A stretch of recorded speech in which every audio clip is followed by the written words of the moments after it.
Welcome to EPG Pathshala. I am Professor Shushmita Basu Majumdar from the Department of Ancient Indian History and Culture, University of Calcutta. In the course Indian Culture, subject Indian Numismatics, today we will be taking up the module Quantification in Numismatics, Die Studies and Scientific Numismatics. Quantification is a very important issue as far as numismatics is concerned because the coins are found in large numbers either from hoards or in stray evidences. So these coins need to be quantified because this is money. So quantification of several types are actually done, and also the application of scientific analysis or statistical analysis is also very important issue in numismatics. At the same time, D.D. Kosambi introduced a term called scientific numismatics. So we will also learn about this issue in this course. Apart from this, we will have application of statistical methods, and we will also learn about die studies and different terms and terminologies which are used in die studies. So these will be very basic things about die studies and quantification and quantitative methods applied in the field of numismatics. When we take up basic quantification, it means a kind of a numerical monitoring. So when we have a lot of coins from the hoards, so the first thing which we can do is count the number of coins which have been found in that hoard. So counting the number of coins actually gives us the information that these coins were actually circulating and these coins were actually minted by this ruler or by this dynasty. So here we have an exact number, and from this we can always say that the coins were more than this number.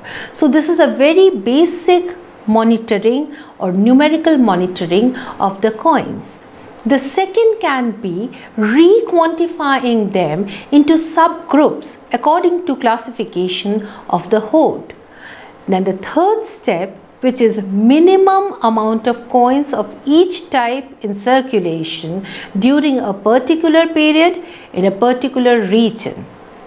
Then again a step forward in this direction of quantification is comparative analysis of hoards of similar coins from the same region or other regions.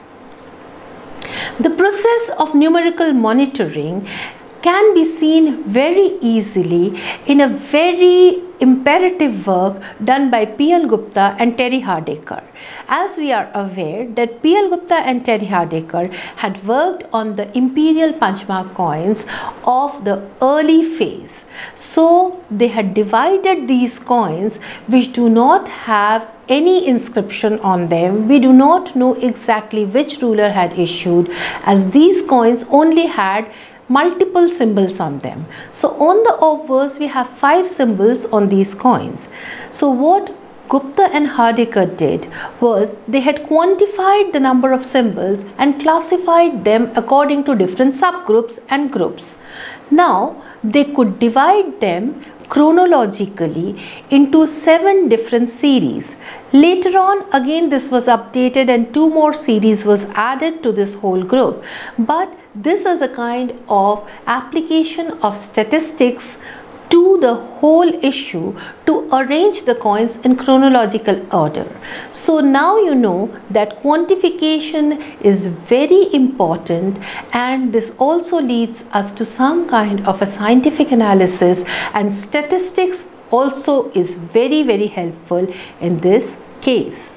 This survey of Panchmark coins was further carried forward when Elizabeth Errington had actually analyzed the different hoard of Panchmark coins. So this is a different kind of an quantification altogether, where she had not seen the series or each coins, but she had taken all the hoards together which have been found from the Indian subcontinent and then classified them accordingly, and she had seen the kind of movement of coins from one region to the other, or the kind of coins which have been found from each region and the regional biases. So this is again another step forward in the issue of quantification. Then we have the work of Damodar Dharmanand Kosambi, who has made a major impact on the coinage or the study of Indian numismatics. Damodar Dharmanand Kosambi was basically a mathematician, and he was an expert in statistical studies. So with him started a new phase in Indian numismatics, and he also wrote an article named Scientific Numismatics. So he coined the term scientific numismatics, and before Kosambi what was happening was basically the documentation of coins, the classification of the coins, and making of catalogs of the coins. So it was very important what is on the obverse of the coins and what is on the reverse of the coins. For the first time, Kosambi introduced a technique where he was applying science to the field of numismatics. So now numismatics had become a multidisciplinary study, and in this process of quantification, D.D. Kosambi's contribution is remarkable. So he for the first time termed it as scientific numismatics. As Kosambi himself mentions, the main purpose of a coin is not to carry a legend, portrait or cult marks, but to put into circulation a piece of metal cut to a standard weight. He also mentioned that every hoard of coins bears the signature of its society. So he was not looking at the coin only as a numismatic specimen, but he was also placing it in the broader context of the society. He also cited modern parallels, for example, while pointing to the heavy debasement of Mauryan currency and relating it to the far greater pressure upon the currency. He drew parallels from British India currency during the Second World War. Kosambi's approach was very logical and statistical. A statistical study of a coin group by weights was attempted by him for the first time. He selected 2 hoards from Taxila and took the data from Walsh's memorial. But it is very interesting that Kosambi could have taken the material only from Walsh or from some of the museums and could not have made much effort, but on the contrary, what he did was he weighed each and every coin himself. So he relied on his own skills. And then we find that he mentioned that with the passage of time, when the coin is in circulation, it tends to lose weight.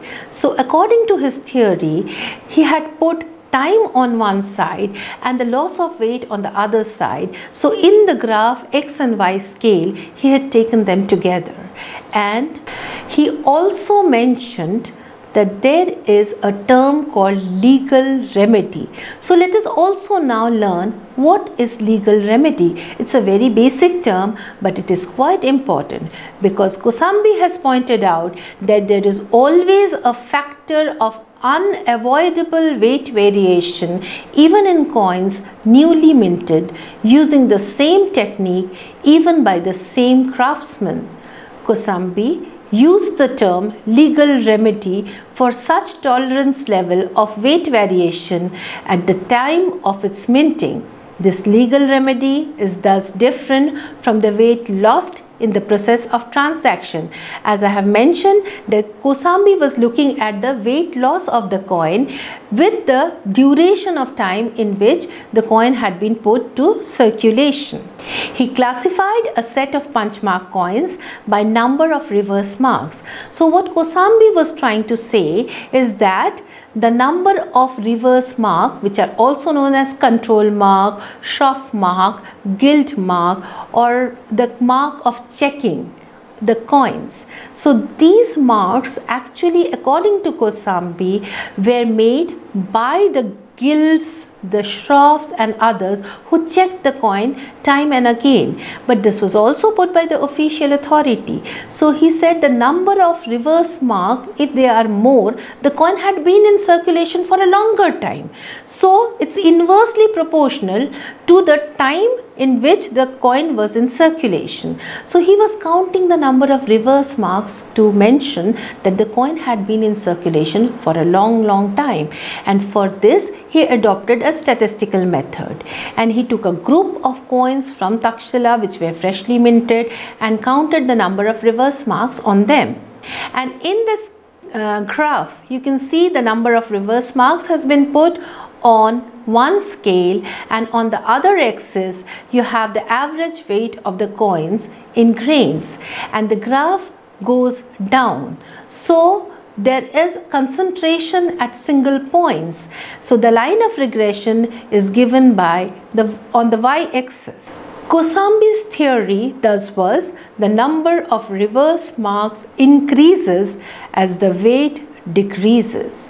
But it's very important to mention here that where the reverse marks put at a regular intervals. So Kosambi suggests, on the basis of the scientific analysis and on the basis of the statistical analysis and the graph, that these marks were put at regular intervals of 12 years. Now one has to understand, if the coin is put into circulation, then how is it possible to bring it back after every 12 years and put a mark? So it is very difficult for a coin to mention that it has completed 12 years and come back for another punch. So the theory which Kosambi had put forward was actually not feasible or not viable. So it's very normal that a coin will lose its weight when it is in circulation for a longer time, but to have punches on it in regular intervals is actually not possible. Now regarding the effect of circulation on weight, we find that he has mentioned the application of mathematical theory of homogeneous random process to set of coins. The result in three curves: A, familiar normal distribution curve, which is also known as the Gaussian curve. After remaining in circulation for some time, the curve of weight distribution has changed shape but is still normal. The third curve is flatter and showing the variation of the weight among coins has increased. So you can now see the graph, which is actually the effect of circulation on the weight. Thus Kosambi concludes the decrease in the average weight and increase in the variation are each strictly proportional to the length of time the coinage has been in circulation. The average weight declines regularly because the average loss of weight is same per unit of time, say a year. The curve becomes flatter much more rapidly because the square of standard deviation increases regularly with time. So the loss of weight is inversely proportional to the time.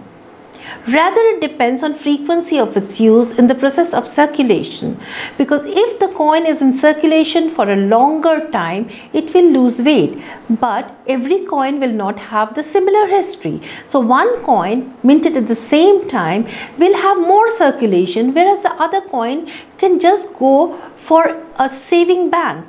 So that coin is not used as the first coin. So the weight of coins will vary from each other. It will only depend on the circulation. The differential between the actual and the ideal weight of a coin is a measure of the velocity of exchange to which the coin is subjected. Velocity is actually the measure of the rate of movement. So this cannot be uniform for all the coins. So now let us again revisit Kosambi's theory and check whether it's feasible or not. The number of the reverse mark, Kosambi had mentioned that this increases and the weight decreases. This can really happen.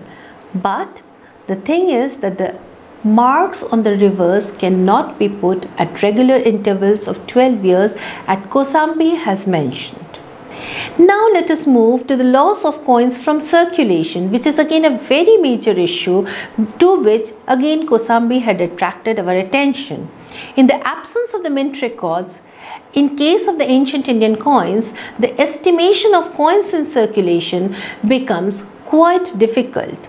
The quantity estimates from survival patterns is actually known as calculating the half-life of coins, and this has been done by several scholars, and it has been applied to numismatics by several scholars like Cole, and recently even John Deyell has done the same thing, that is calculating of half-life of coins. Patterson and Deyell and Cole are the major proponents of these theories who have applied it to the Indian numismatics. And the methodology which has been used by Cole, who has mentioned it as lifetime of coins in circulation, are based on 9 surveys which he had carried.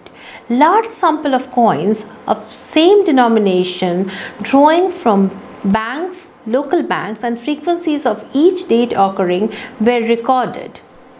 This can also be mentioned as absorption of coins. Coins of a group tend to disappear from circulation in a regular way that is proportional to the number circulating.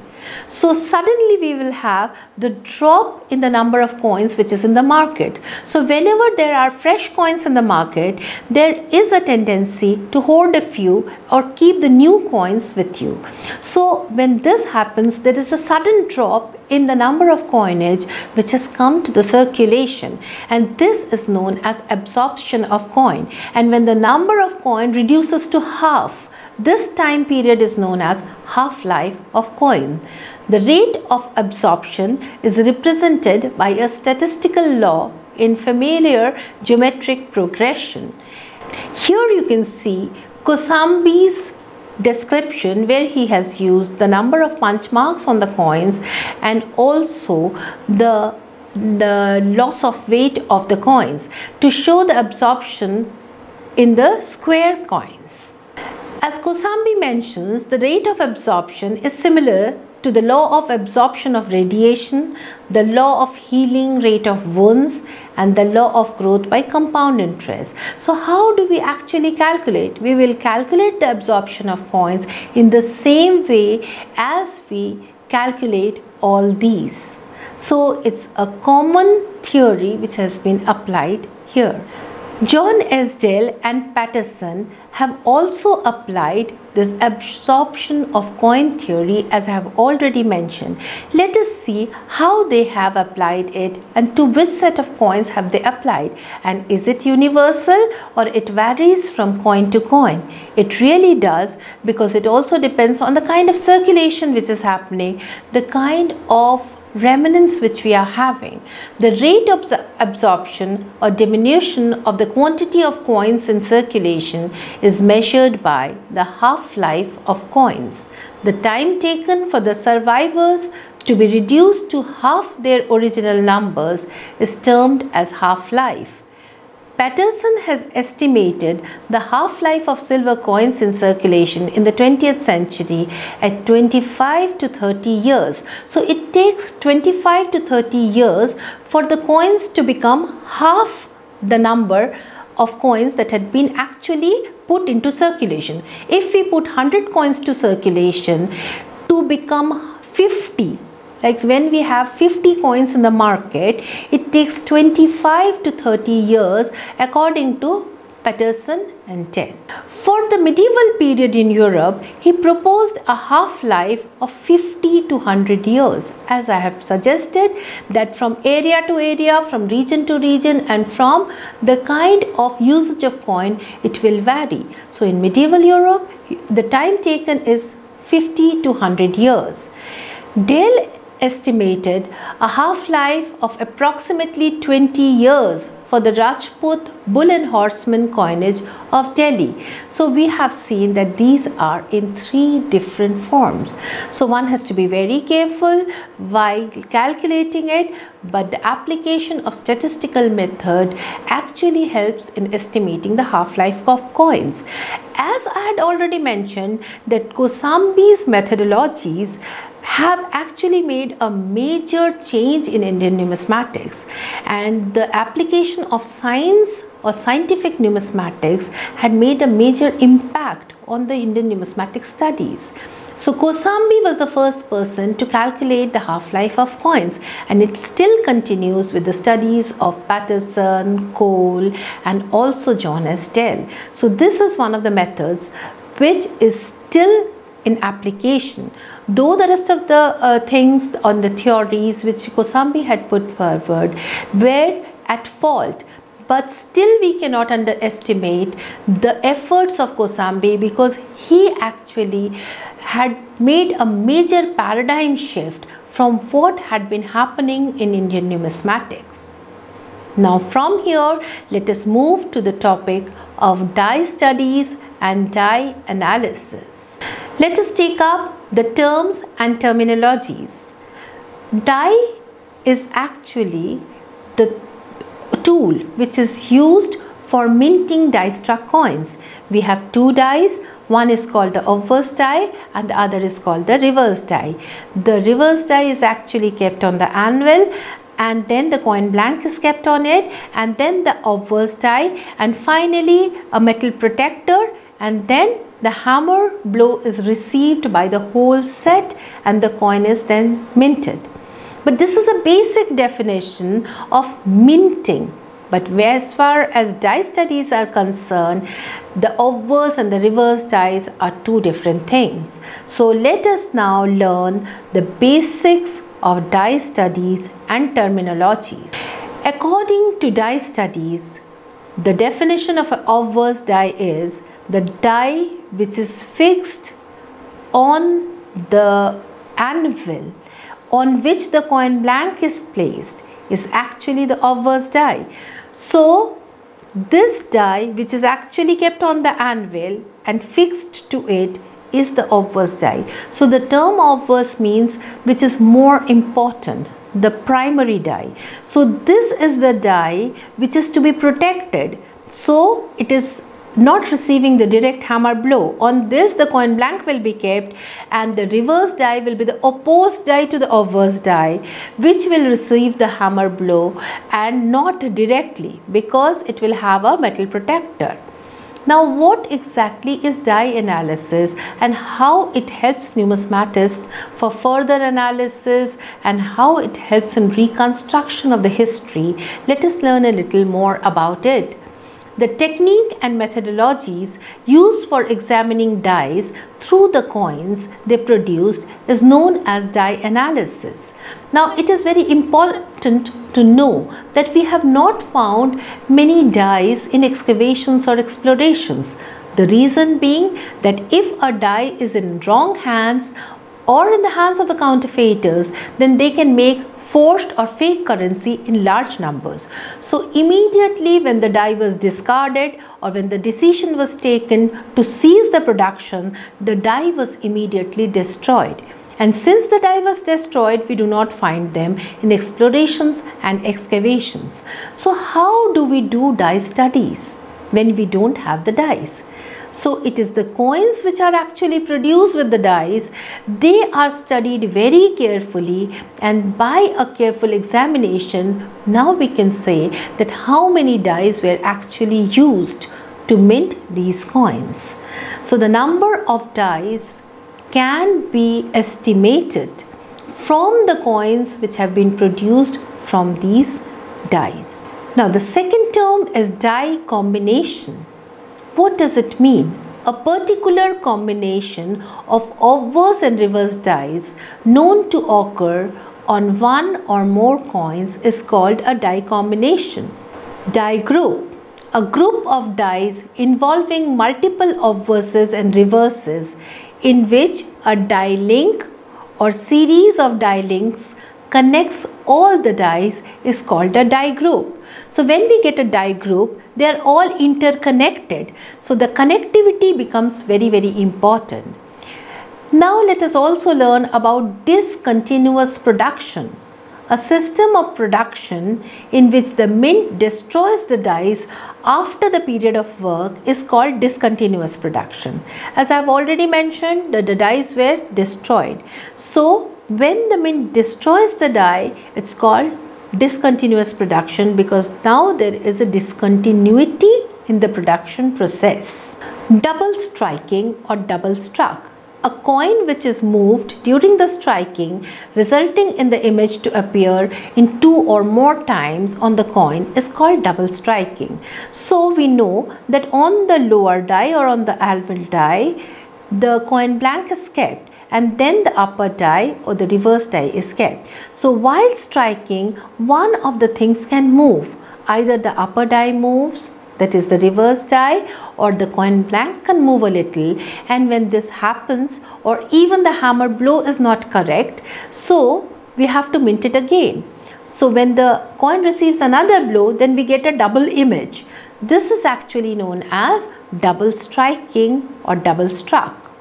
Then in die analysis, there are very important terms like intra-die analysis and inter-die analysis. This is the most important part of die study. What do we mean by intra-die analysis?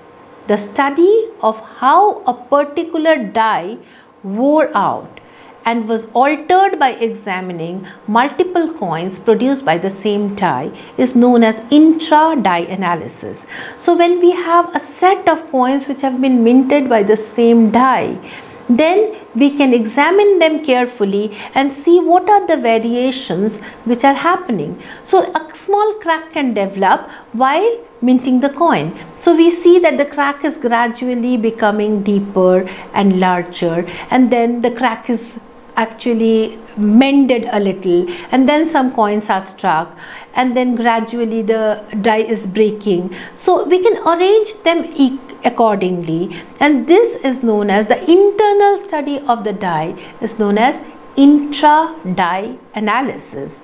And inter-die analysis is just the opposite. The study of relationships between different die by examining the different die combinations they occur in is called inter-die analysis. For doing inter-die analysis, we need a larger set of coins, and we have to examine the relationships between different dies if they come in different combinations. Then there is a very important term called isolated die. An obverse and reverse die which is found in more than one die combination, but in which the opposed dies are not found in other die combinations, is known as isolated die. Once again, the obverse and the reverse die which is found in more than one die combination, but in this the opposed die is not found in other die combinations, is known as an isolated die. Then meta-die analysis.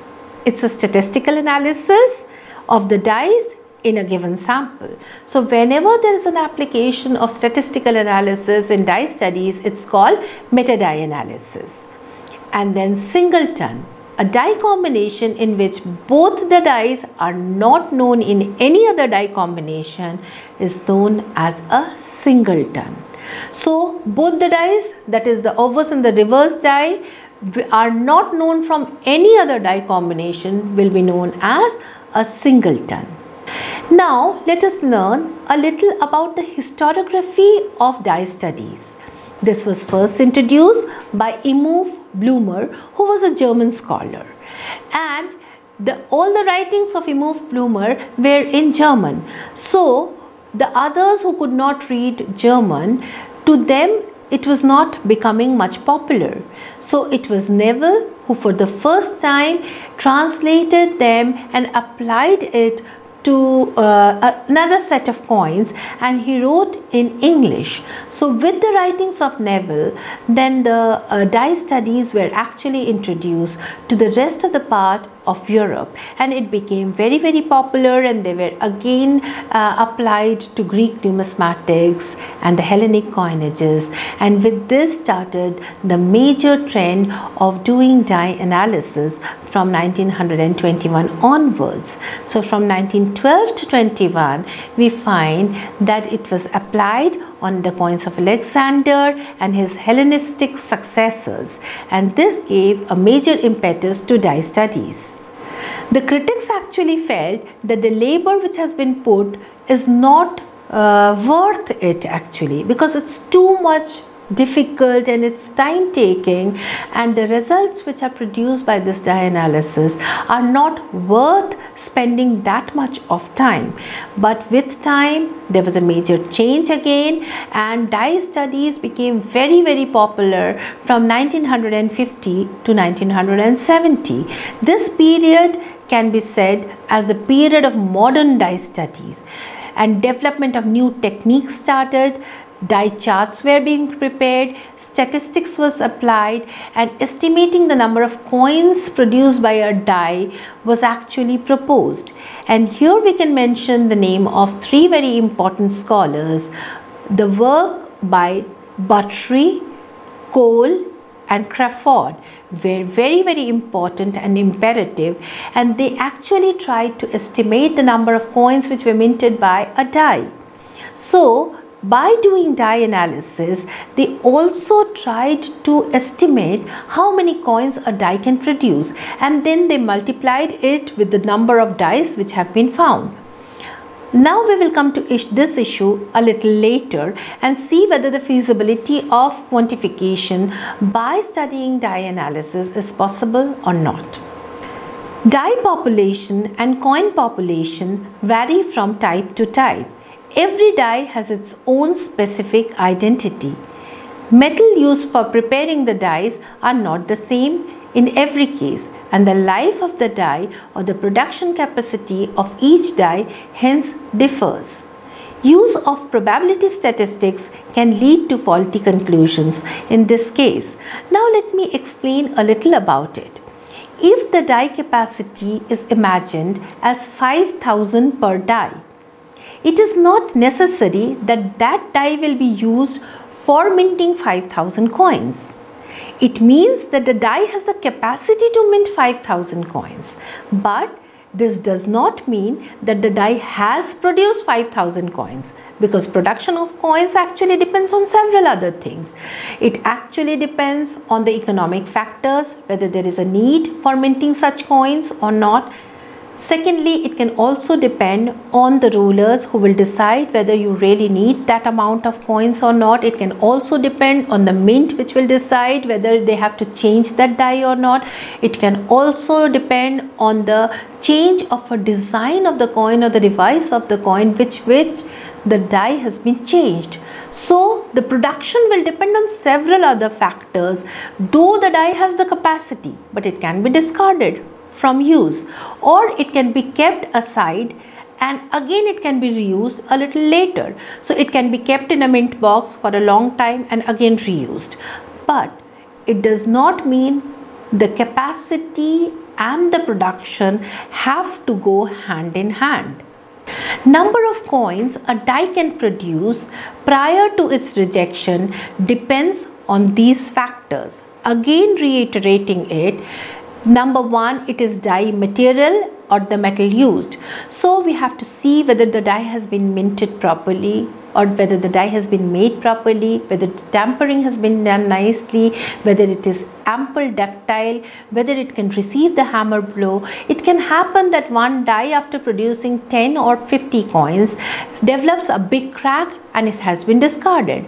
So every die which will be made cannot have the same capacity. So it will depend on the kind of production of the die. Secondly, the method of production is very, very important. As I have mentioned, you have to control temperature, ductility, hardness, the diameter of the die, and all these will have an impact on the longevity of the die. The nature of hammering and the die position is also very, very important. If the hammering is very hard, then it will get the die damaged. Or it can also happen that the reverse die will get damaged faster than the obverse die because it receives the hammered blow more frequently than the obverse die which is on the anvil. So the die position is also very important to understand how many coins the die can produce. So the reverse die obviously will get corroded faster or will be discarded faster than the obverse die. Quantifying the production on the basis of assumption and applying it universally can really be dangerous. So die studies are very, very important for several factors other than quantification. Now let us see what Rives mentioned about the Parthian coins. He mentions after a statistical analysis that it is interesting to speculate but futile to determine the actual total number of coins minted during the entire Parthian Empire. The Roman mints had the ability to produce about 400,000 denarii per month per mint, and that their dies lasted anywhere from 10,000 to 50,000 coins. If we assume that 3 mints produce 400,000 coins per month and the other secondary mints about 6, the number of mints are 6 for all practicality, produced about 100,000 coins each per month, then we could have a total mint production of about 6 million each year. For the total coins, we reach a total of about 7 billion coins. So the whole thing is not practical. So what Rives was trying to say is that it is very futile to speculate. So the focus should be on, or the ultimate aim of the quantification is to deduce an inference that can be used by the historians as a reliable assumption, if not a conclusion. Estimating the volumes of money or a particular type of coin in circulation during a particular period is the prime concern of this method. So die studies for quantifying money is not viable, or it's not recommended. The prerequisites for the application of statistical methods is a very important issue. Coins must be minted accurately and should show only slight initial variation in weight. Problem with base metal currency. So the currency which we are actually examining should be the higher valuation currency like gold or silver. Circulation of coins must have been normal enough to have proper effect. So the circulation pattern has to be uniform, and one has to ensure that the coins had a normal circulation. Gold coins to be excluded as they are often hoarded. So in the first point we had mentioned that they cannot be base metal currency. In the second point we are mentioning that gold coins to be excluded. So this is actually making our premise very, very small. Lastly, the sample should have large number of coins with comparable history. So the parameters which one has to meet while application of statistics are very, very significant and very, very imperative. Preferably, the coin should be from a single hoard, should be well preserved and free from encrustation. Now, what we have learned till now, let us summarize it, and before summarizing, let me again reiterate that D.D. Kosambi was the person who introduced the term scientific numismatics, and by scientific numismatics he actually wanted to say that the application of different methods of science to the field of numismatics can actually help us to deduce different results, and he just wanted to apply multidisciplinary approach to the field of numismatics. Though many of the theories which he had put are not applicable and are not viable, but still Kosambi's contribution to the field of Indian numismatics is very significant. The use of quantitative methods in numismatics is very important. It requires multidisciplinary approach. Kosambi opened new vistas by application of science and statistics to Indian numismatics. Quantifying production rate in the absence of mint records can be dangerous and futile and has to be done with much care and caution. Die studies, which we have learned a little, an overview, are otherwise highly helpful for numismatic studies, but quantifying on the basis of die studies can be dangerous. So, thank you for learning this course with me. Do visit EPG Pathshala. Thank you.